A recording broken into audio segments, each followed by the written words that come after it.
What if the man who saved your life was the very monster who had destroyed it all along? Rain hammered the cracked sidewalks of Chicago that October night. Sarah Delgado should have taken the main road, but she was desperate to get home. Her mother was sick, the bills were piling higher than the ceilings of their tiny apartment, and Sarah had already worked a 12-hour shift at the diner. She thought the shortcut through the warehouse district would save her time. Instead, it nearly cost her everything. Cornered by 3 men, their shadows swallowing the alley, Sarah's pleas echoed into the darkness. But then, out of the shadows, a man appeared. A man whose pale blue eyes froze even the thugs who had come to collect blood money. He moved like a phantom breaking bones with the silence of a predator. She thought he was her savior. She would later learn he was Chicago's most feared mafia boss. And from that moment on, her life would never belong to her again. At dawn, the city softened. Delivery trucks rumbled. Steam rose from manhole covers. On West Maple Street, a narrow storefront blinked to life.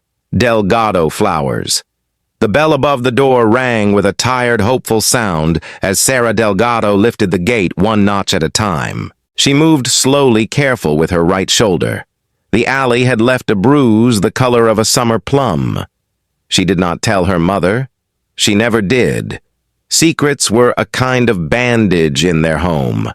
Not pretty, not perfect, but better than bleeding out. Inside the shop, the air carried the old comfort of petals and plant food. Glass vases lined a metal shelf. A dented radio whispered standards from the 50s. Sarah flicked on the counter lamp and laid out her mother's favorite shears. The handles were taped in blue. The blades were honed to a shine. Her mother Teresa appeared in the doorway wearing a soft pink robe. She looked smaller than she had last year, thinner. But her dark eyes were warm in the morning light. She walked with care, one hand on the door frame, then the next step, then the next. It had become their rhythm. Measure the hallway. Conquer the day in inches. "Smells like lilies," Teresa said, easing onto the stool. "You always start with lilies. Your father used to say they make a room stand up straight." "Then we need a lot of lilies," Sarah answered, setting a white bloom into a short vase. "This room slouches when the rent is due." On the shelf above the register sat a small wooden keepsake box. Scratched, hinges tired. The lid bore a carved magnolia. Inside lay a silver locket on a slender chain. The locket had a hairline crack down one side. A photo hid within, a baby wrapped in a knit blanket. Only the eyes were clear, bright, curious. There was no name, no date. The locket was the one story her mother would not tell. When the shop was quiet, Sarah ran her thumb over the tiny hinge and listened to the creak. It was the sound of memory almost opening, then closing again. Life was a sequence of careful choices for Sarah. She worked the breakfast shift at O'Hara's Diner 3 days a week. The dinner shift 4 days a week. Double shifts when someone called in sick. Tips went into labeled envelopes. Electric, gas, pharmacy, rent. An extra envelope waited in the back of a drawer, marked with a single word, hope. On the refrigerator at home, a calendar sagged under rubber bands and clipped coupons. Every square held a note. Doctor, lab work, insurance call. The numbers were inked and re-inked. The phone hours were circled. The hold music for the insurance company was a melody Sarah could hum without thinking. She knew the pattern of denial. She knew how to try again. She measured time by buses and block corners, by the feel of the cash drawer when the till balanced at midnight, by the weight of her mother's hand when she steadied her on the stairs. She was 26 and felt older than the buildings. She crafted bouquets with an eye for what people needed but could not say. For the widower who came every Thursday, she chose white carnations and a sprig of rosemary for remembrance. For the young couple with a fight still hanging in the air, she tucked in yellow tulips hoping for soft words. For the neighbor girl who saved coins in a jar, she filled a paper cone with baby's breath and told her it was a cloud she could carry. What she did not make room for was herself. No dinners out, no new coat. Her boots were resoled twice and lined with newspaper when the snow came early. She counted every mile on her car and knew the exact angle to jiggle the key when the ignition stuck. At night, she folded receipts at the kitchen table and listened for her mother's breath down the hall. Slow, then quicker, then slow again. If the breathing changed, she rose without turning on the light and stood in the doorway holding still until the rhythm settled. There were things Sarah believed without proof. That kindness could stretch a day. That dignity did not depend on the price of your shoes. That some debts should never fall to the innocent. She believed in finishing what she started. And she believed that if she could make it to next month, then perhaps she could make it to the spring. On the morning after the alley, a black sedan idled half a block away. She told herself it was waiting for someone else. She set the open sign in the window. She watered the ferns. She took a breath and arranged a sympathy wreath for a family she did not know, weaving laurel through the frame because victory in a life like theirs meant enduring. The bell rang. A courier in a trim jacket stepped in, hat in hand. He set a plain envelope on the counter and asked her to sign. The handwriting on the front was neat. No return address, no stamp, just her name. Inside was a card, heavy paper, embossed initials, a short message written in a careful hand. "You are safe. No one will touch your mother's shop, not now, not ever." Below the line was a name she did not yet know how to carry in her mouth. Adrian Moretti. She felt the room tilt. She set the card on the counter and put both hands flat beside it. She felt the grain of the wood through her palms. She felt the steady place beneath the fear. Her mother looked up from the stool. "Bad news." "News," Sarah said. "We will be all right today." She did not say the rest. That safety delivered in a black sedan does not come free. That the man who pulled her out of the dark might be the same man who keeps the dark on a leash. She reached for the locket, closed the lid, and set the box back on the shelf. For now, the past would wait. Morning customers were lining up, and someone needed flowers to make a hard day softer. On the North Shore, where the lake looks like a sheet of hammered silver, the Moretti estate rose behind iron gates and old oaks. The drive curved past a guest house, a greenhouse, and a line of black cars kept clean enough to mirror the sky. Inside, the floors were stone, the rugs were hand-knotted, and the art on the walls did not carry price tags. It carried provenance. Adrian Moretti liked his mornings quiet. He took his coffee black and stood at the window of his study looking over the water as if the horizon belonged to him. His shirts were always pressed. His cuffs never showed a thread. He did not raise his voice. He did not need to. To the city papers, he was a philanthropist with an eye for civic work. Scholarships, a small museum wing, grants to a neighborhood clinic. Each gift announced with modest lines, small photos, and the steady weight of his name at the bottom of a check. To City Hall, he was a necessary man, the kind who could make a stalled project unstuck, the kind who could convince a crew to pour concrete at midnight, then smile about it at a ribbon cutting the next morning. To those who did the counting in back rooms, he was something else. The quiet center of a web, never the loudest voice, always the last word. At 9, the study door opened. Vince Torre, his second, stepped in with a leather folio tucked under his arm.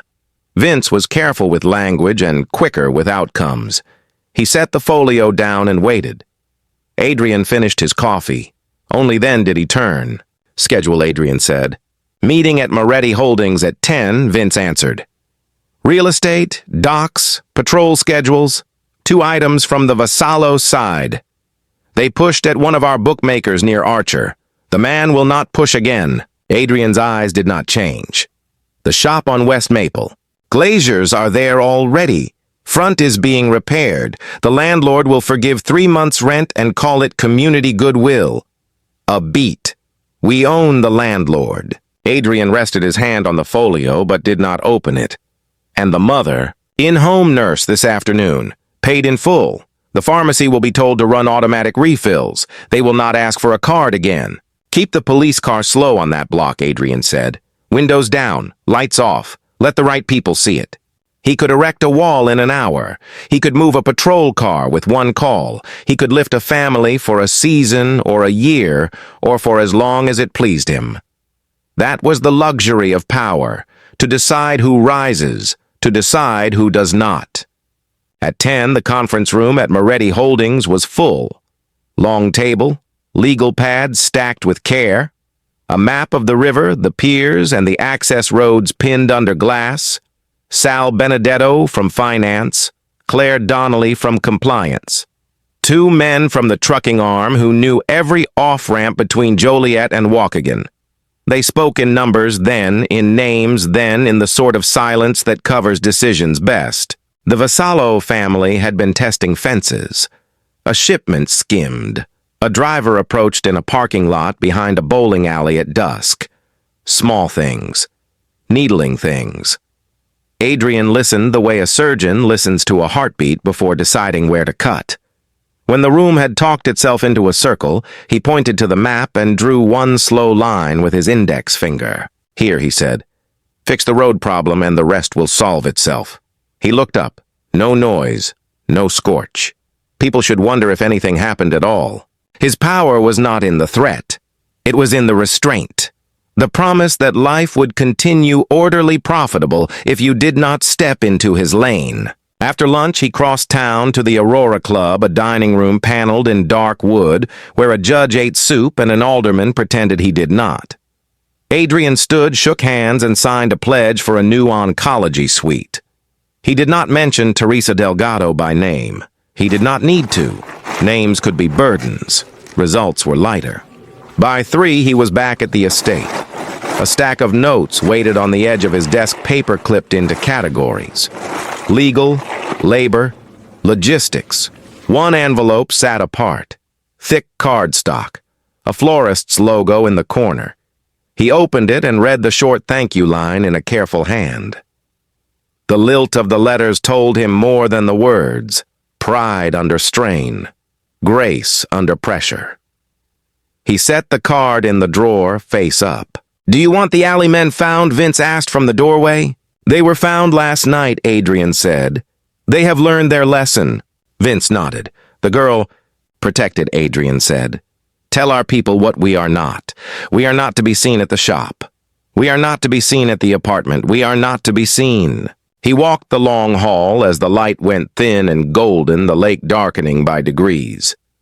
Staff moved quietly the way staff do when a house is ruled by precision. In the gallery, he paused before a framed photograph. A city street in rain. Headlights blurred into ribbons. He remembered the way the alley had smelled the night before. Wet brick, cold metal, fear like static in the air. He did not like the word savior. It did not fit. He understood leverage. He understood custody. He understood that gratitude could be more binding than a contract when the right person was asked to sign. He returned to the study and closed the door. Most men at his level were loud in private. Adrian was quiet. He placed his hand flat on the desk as if taking an oath.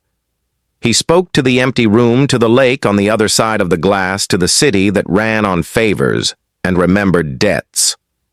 "No one touches her," he said. "Not in my city." He did not say what every man in his circle already knew. That promises like this, once spoken aloud, grow roots. That roots can crack stone. That even an empire must lean when the ground shifts inch by inch. The first snow threatened the lake that evening, a dry glitter in the air that never quite turned to flakes. At St. Stephen's Medical Center, the new oncology wing held its ribbon cutting.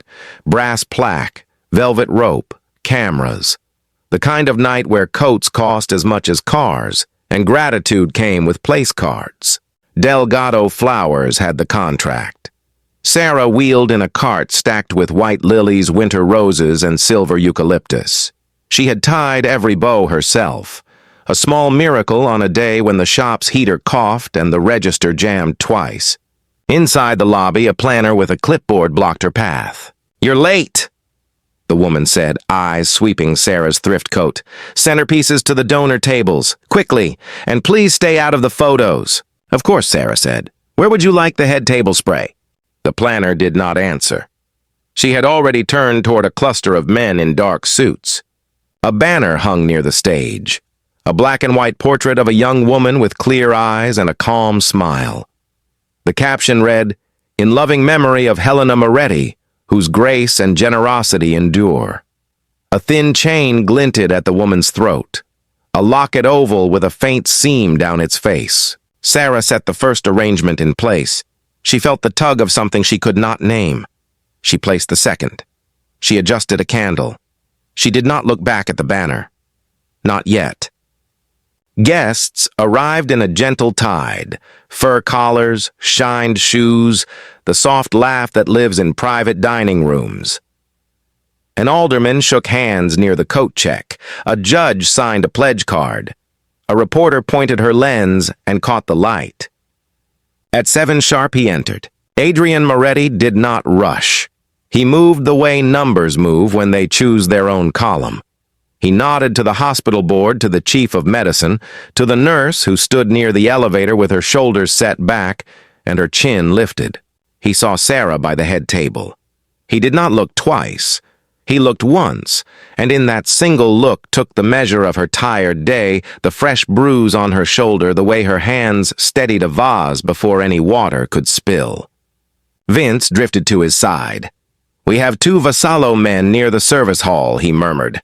"Hands in their pockets, eyes everywhere and nowhere." "Let them look," Adrian said, "then let them leave." The planner reappeared. She placed a folded card on the head table and frowned. "That spray is too tall," she told Sarah. "It crowds the donors." "It can be trimmed," Sarah said. "But the lilies will lose their line." "The donors come first," the woman said and slid the card closer. "And please keep your card out of sight. This is not a street fair." A few guests heard. One smiled into his glass, another turned away. Sarah wheeled the cart toward the service corridor. The wheels complained. She pushed harder. At the corner, her cart clipped a catering tray, and a server jumped back. "Watch it," he snapped. "Sorry," she said. "I'll be out of your way." "You already are," he said and moved on. She stopped, took a breath, counted to 3. Then she set her jaw and returned to the floor with the last bouquets. From the stage, the hospital director tapped the microphone. "Tonight," he said, "we honor the memory of Helena Moretti. We open a wing that will save lives, and we thank the generosity that made it possible." Applause rose and fell. Champagne moved down the line. Sarah reached for the final vase. Her hand brushed the locket beneath her sweater. It felt cool, familiar.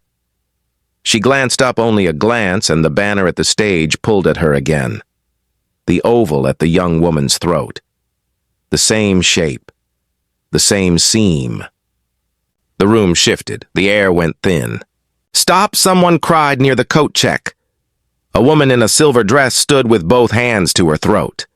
"My bracelet," she said. "It's gone." Security crossed the floor in 2 quick lines. Calm faces, firm voices.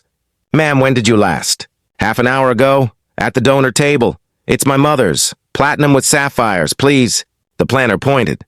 "Check the staff first. Back hallway. Catering. Florist. People wander. Things happen." A guard turned to Sarah. "Ma'am," he said, polite but practiced, "may we look in your cart?" "It's flowers," she said, "and tape and ribbon. Just a quick look." She nodded. She pulled back the linen that covered her tool bin. Clippers, wire, a spare candle, a roll of twine, nothing more. "Bag?" the guard asked. She handed over her tote. He lifted the notebook, the spare sweater, the little wooden box she carried when deliveries ran late. He set the box on the linen and opened the lid. The silver locket caught the light. "Pretty," he said and closed the lid again. "May I look under the cart?" "Of course." He crouched. Reached. His hand came up with a small velvet pouch. Blue. Worn at the drawstring. He loosened it with 2 fingers and something bright spilled into his palm. Platinum. Stones the color of deep water. The room drew in its breath and held it. "That the woman in the silver dress said, voice sharp as glass, is my bracelet." Sarah stared. I don't know how the sentence would not come. "It must have fallen," the planner said too quickly. or been picked up, or call the police, a man said. We're not animals. The space around Sarah widened and narrowed at the same time.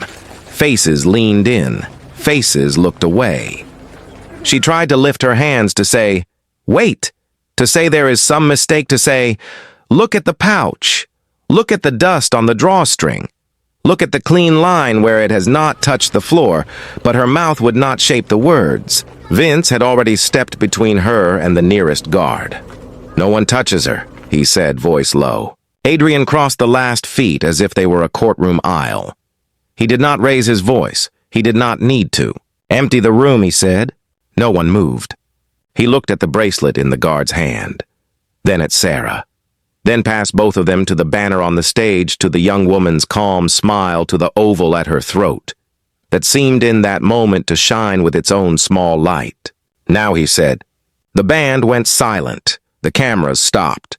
100 conversations broke off at once and fell to the floor like dropped forks. Sarah felt the locket against her skin. Cool. Heavy. Listening. The lobby emptied as if a tide had slipped out. Staff held doors, cameras lowered. What remained was the hush that follows a near accident. Cold air from the revolving door brushed the flowers and set the lilies trembling. Adrian stood across from Sarah. Vince stayed near the guard with the bracelet, his body a quiet barrier. The event planner hovered at the edge, pale now clipboard tight to her chest. Set the bracelet on the table, Adrian said. The guard did as told. Adrian studied the velvet pouch. He turned it once, twice. He touched the frayed cord with a fingertip. Then he looked at the guard's shoes, at the faint track of dust beneath the cart, at the pouch's clean sides. This was planted, he said, not dropped. No one argued. Adrian lifted his gaze to Sarah. May I see your locket? Her hand went to her throat. Habit. Refuge. She paused, then unclasped the chain and set the oval in his palm. He did not rush. He held it the way one holds a small bird. He found the hairline seam and the double hinge. The hinge was not common. It sat a fraction lower than center. It had been a design flaw, once then a feature. He knew it well. He opened the locket. Inside lay a tiny photo faded at the edges. The face of a young woman. Clear eyes. Calm smile. The same woman who watched from the banner by the stage.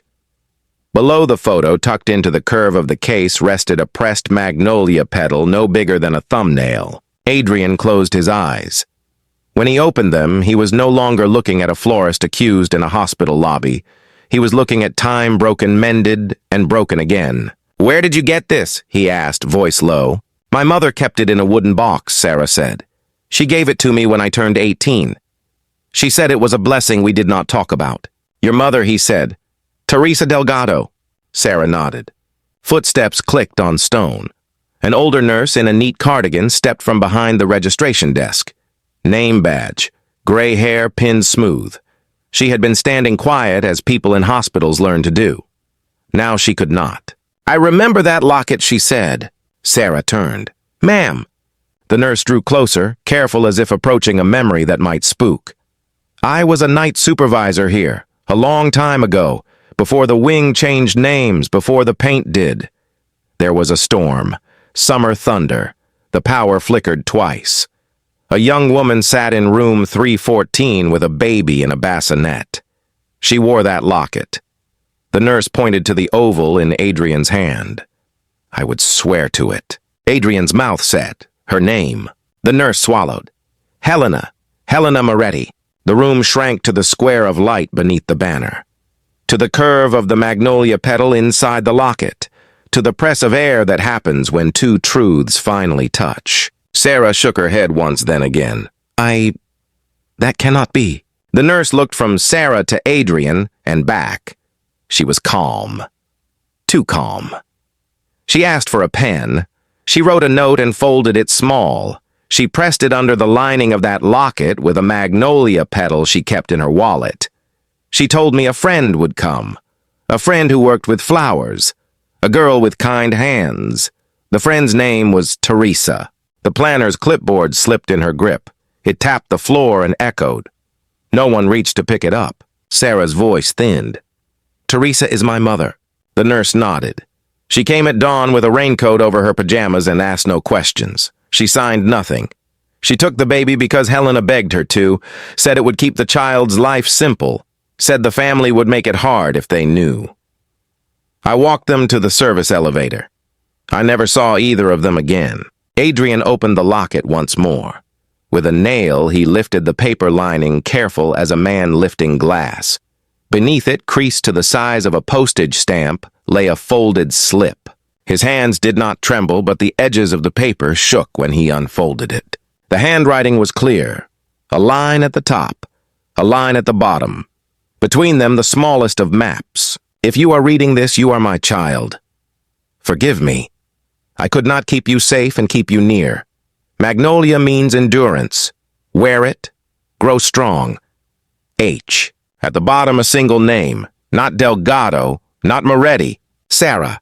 With no H. Sarah stared at the slip as if it might burn. She spelled it without an H, she whispered. My mother said the county clerk added the H when they fixed a form. No one moved. Outside, the glass-light snow ticked against the revolving door and vanished into melt. Adrian folded the slip and set it back beneath the lining. He closed the locket and returned it to Sarah's hands. He did it with a formality that looked like reverence. Helena was my sister, he said. The sentence settled like a verdict. Sarah blinked hard. You are saying, I am... My niece Adrian said, if blood counts, if names matter, if a promise written on hospital paper holds weight. He exhaled. And it does. Vince did what men like him do in moments like this. He secured the edges. He turned to the guard. Return the bracelet to its owner. The pouch is an Aurora Club bag. Someone took it from the gift case and used it to make trouble. To make trouble for whom the planner asked, but her voice had lost its sharpness. For the girl, Vince said, and for the man who would protect her. Adrian looked at the banner again. He remembered his sister on a porch step with summer in her hair. He remembered the fight that ended in silence. He remembered a storm. He faced Sarah. We are not done with this room, or with the past.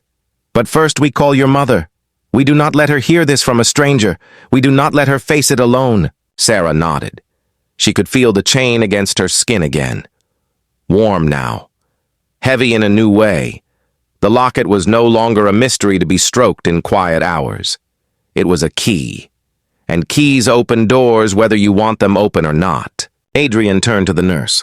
Thank you. She nodded once. I kept quiet because she asked me to. I speak now because the asking has ended. Sarah lifted her tote and slid the wooden box inside, then stopped. She took out the box and held it instead. She wanted the weight in her hands. She wanted the grain of the lid to ground her. She wanted to walk into whatever came next, holding something that had held her for years. Vince led them toward a side exit. The hallway smelled faintly of lemon polish and old paper. Sarah looked back once at the stage, the empty chairs, the banner's calm smile. She touched the locket. The word formed clear and simple in her mind. Not orphan, not pawn. They drove to the apartment on West Maple as the first real snow began. The kind that floats down in slow, wide flakes as if the sky has decided to show mercy for an hour. Teresa sat in her chair by the window, a knit throw over her knees. A mug of ginger tea trembled in her hands when she saw Adrian in the doorway. She did not lower her eyes. She did not stand. She was too tired for old courtesies and too honest for new ones. Tell me why you are here, she said. Because a promise ripened, Adrian answered, and because I should have come sooner. He pulled a dining chair close but left space between them. Sarah sat on the arm of the sofa near enough to steady her mother, near enough to watch Adrian's face without looking like she was. The wooden keepsake box lay on the coffee table. Teresa rested one palm on its lid, a touch that said both mine and take it. I have kept a secret for 26 years, Teresa said. Not for me. For her. She looked at Sarah. For you. She lifted the lid. Under the locket's indent and a small roll of old ribbon lay a narrow envelope with hospital letterhead. The flap was unglued, the paper thin from being handled, and put back, handled, and put back. Teresa slid out 2 items, a short letter, a safe deposit key taped to the bottom edge. She passed the letter to Sarah, read aloud. Sarah unfolded the single page. The handwriting was the same as the locket's note. Calm, believing, strong. Teresa, if the storm holds, I have until dawn. They will come in the morning with papers and smiles that are not smiles. Help me keep my child from the life I know too well. If my brother comes without our father's men, tell him I tried. Tell him I could not let the next generation be bartered like the last. Take the locket. Take the key. In the box at North Shore Bank, you will find the truth that might protect you if anyone ever questions what we did. I am not brave. I am only done being afraid. Helena. Sarah's voice thinned on the last line. She set the letter down and pressed her hand to her chest as if to keep the words from slipping out through her ribs. The key, Adrian said quietly. You kept it. I did, Teresa said. I did not use it. I told myself that if no one asked, I would never need to open the past. They went together to the bank. A private room, a small table, a clerk with careful manners, and a pen that did not click. The safe deposit box slid open with the soft weight of old metal. Inside lay a brown envelope thick with documents, a Polaroid, a second letter with a date across the top, and a spiral-bound notebook with a hospital logo stamped in blue. Sarah lifted the Polaroid first, a nurse younger than with the same precise bun and steady eyes, a baby swaddled in a knit blanket, a magnolia petal tucked into the fold. In the corner, a scrawl, room 314, storm night. Teresa touched the photo as if greeting an old friend. She asked the nurse to take it. One picture, no flash, no questions. Adrian opened the notebook. A chaplain's journal. Father Michael Keegan, small blocks of writing, dates, baptisms, prayers. On the page for that night, storm. Power flickered at 1:07 and 2:41, room 314. Young woman named Helena asked for blessing for a child she cannot keep. She spoke without tears. I have seen women with courage. This was different, not defiance. Decision. She asked me to bear witness that no coercion could sanctify a theft. I wrote that sentence for myself, because it is true. Adrian closed the journal. He set both hands on the table and bowed his head as if the room itself demanded respect. Sarah slid the second letter from its envelope. The date was the day after she was born. The addressee line was Adrian's name. Adrian, you told me once that power is loud until the day it breaks, and then it is silent. I am writing in the silent hour. I have done what you warned me I could not do. I chose outside the family map. I fell in love with a man our father would call unworthy, though he held my hand as if it were made of glass. He is gone now, not by choice, by the weight of our last name. I will not put my child under that weight. Forgive me for using your love against you. If you can make a fence around Teresa, without anyone seeing the posts, do it. If you cannot, let it be. Do not come with the men. Come alone or not at all. If you wait too long, I will be gone. H. Adrian's throat worked once before he found his voice. I went, he said. I went alone, but I was too late. Father's driver watched the house. By the time I could move without bringing a parade, Teresa and the baby were gone. I told myself that distance was safety. I told myself that if I found you too quickly, he would too. Teresa's eyes were steady. You hovered. You bought the building through a holding company. You sent the anonymous checks after my first surgery. You arranged for the police car that idled with its windows down at the end of our block. I knew Adrian. I am old, not blind. I should have knocked, he said. You should have, Teresa answered. But I understand why you did not. Sarah looked between them. And the alley. The men who... the bracelet. Was any of that you? No, Adrian said. The alley was a test. The bracelet was a trap. The Vassallo family wanted me to break in front of cameras. They wanted to show the city that gratitude could make me stupid. They thought I would choose fury over judgment if you were the target. They misread me. I have made a cathedral of restraint for years. I did not light it on fire for a spectacle." He paused. "I did sand the glaziers. I did pay the rent. I did put nurses and refills in motion. I did ask a patrol car to drive slow. I did all the quiet things men like me do when we cannot fix a past we helped build." Teresa folded her hands in her lap. "You helped build it by being your father's son." "Yes," he said, "and by staying when leaving would have cost me less than it cost others." Silence settled. Not the hard silence of punishment. The honest one that makes room for truth. Sarah took a long breath. "I have two mothers in my life. One who carried me and wrote to save me. One who raised me and kept me safe when the world would not. I have an uncle who held doors open from a distance and should have walked through them sooner. I have enemies who think people can be moved around like salt and pepper at a table." She turned to Teresa. "Did you ever plan to tell me?" "Yes," Teresa said. "On a day when the ground felt steady. On a day when you were not choosing between rent and medicine. On a day when the sky did not look like it might break." "It broke anyway," Sarah said softly. Teresa nodded. "Then we hold an umbrella together." Adrian reached into his inner pocket and brought out a small envelope. He set it on the table and slid it toward Sarah. Inside lay a photocopy of a form with a county seal. A birth record correction petition filed years ago. Denied with a stamped line, "Insufficient documentation." "I tried," Adrian said. "From the legal side. Quietly.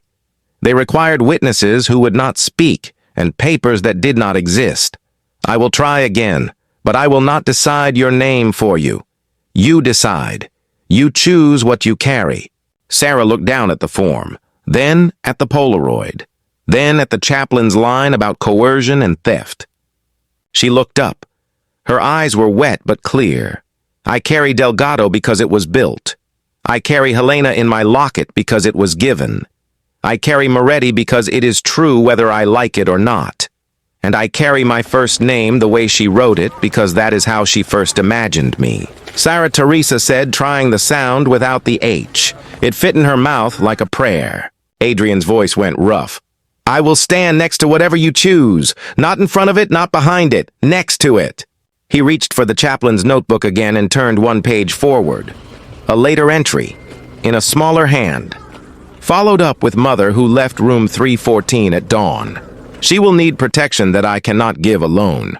If anyone ever asks, I will speak." Father Michael Keegan, now long retired, lived 3 blocks from the bank in a narrow brick row house that smelled of clean books and lemon oil. He answered the door in a cardigan with elbow patches and blinked at the snow. They showed him the journal entry.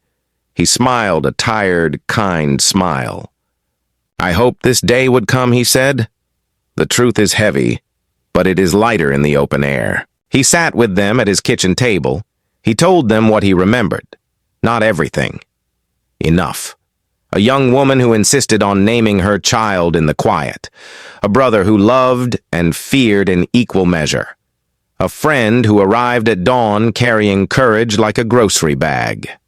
The hospital administrator who changed the log after the fact. The clerk who looked away. When he finished, Father Michael folded his hands. "No court owes you a ruling to make this right inside your own house," he said. "But if you want papers, I will sign. I will say what I saw. I will say that promises can be holy when made for the sake of a child." They left as the snow deepened. Streetlights hummed on. The city turned soft. In the car, Sarah took her mother's hand. She took Adrian's too. She did not braid forgiveness with absolution. She did not erase cost. She simply placed their hands in a row on the seat and let 3 pulses find a rhythm for the first time. "I am tired of fear," she said. "I am tired of threats dressed up as business. I am tired of secrets that eat like moths. We end that tonight. On paper if we can. In practice no matter what." Adrian nodded. "The Vassallo pressure will stop, quietly. I will not trade you for leverage. I will not ask you to perform gratitude in public. I will make things right where I can, and I will say the words out loud where I cannot. Teresa leaned her head back and closed her eyes. Good. Then tomorrow we open the shop. We sell lilies, we pay the electric, we make soup, we live.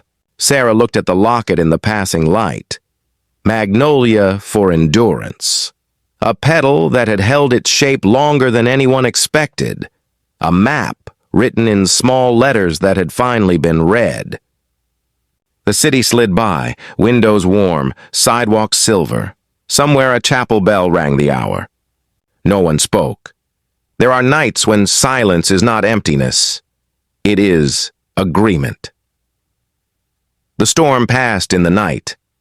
By morning, the sidewalks glittered with a thin skin of ice, and the city sounded like Sunday, even though it was Tuesday. At Delgado Flowers, the bell over the door rang its small, brave note. Teresa set out a jar of wrapped peppermints. Sarah turned the sign to open. People came because people always do. A teacher buying a thanks bouquet. A man in a wool cap asking for a single white rose. The widower from Thursdays early this time choosing carnations by touch. Life does not wait for the paperwork to settle. It runs on small kindnesses and the right vase. Near noon, Adrian stood in the doorway with his hat in his hand. No entourage, no black car in the shot. He placed a long envelope on the counter. Inside lay sworn statements from Father Michael and the night nurse, a petition already drafted but unsigned. A small card with 2 phone numbers, an attorney and a counselor who handled reunions that are gifts and grief at the same time. "I will not choose for you," he said. "If you want the court to say what is already true, I will stand next to you and say my piece. If you want quiet, I will keep it. Either way, the patrol car keeps its windows down on this block. Either way, the pharmacy runs your refills." Teresa slid a hand across the counter and rested it over his for a moment. It was not a truce signed in marble. It was something better. A start. That afternoon, Sarah climbed a step stool and hung a small wooden placard beside the register. Hand-painted letters. Magnolia endures. She did not change the shop's name. Not yet. She did not change her driver's license. Not yet. She did one simple thing. She opened the locket, pressed the magnolia petal flat with her thumb, and promised herself she would not live scared. At closing, the light went soft. The jar of peppermints was half empty. Teresa hummed while counting the till. Sarah locked the door, flipped the sign, and leaned her forehead to the cool glass. She could see her reflection, and beyond it the block where her life had happened, one envelope, one breath, one choice at a time. Tomorrow there would be a hearing to schedule. Or not. A press statement to write. Or not. A family dinner to attempt. Or not. What would you do in her place? Would you take the Moretti name into the light on paper and in public? Or keep the circle small and let the truth live where it is loved? In the end is family, about blood, about the promises we keep, or about the courage to choose both when the world tells you to pick one.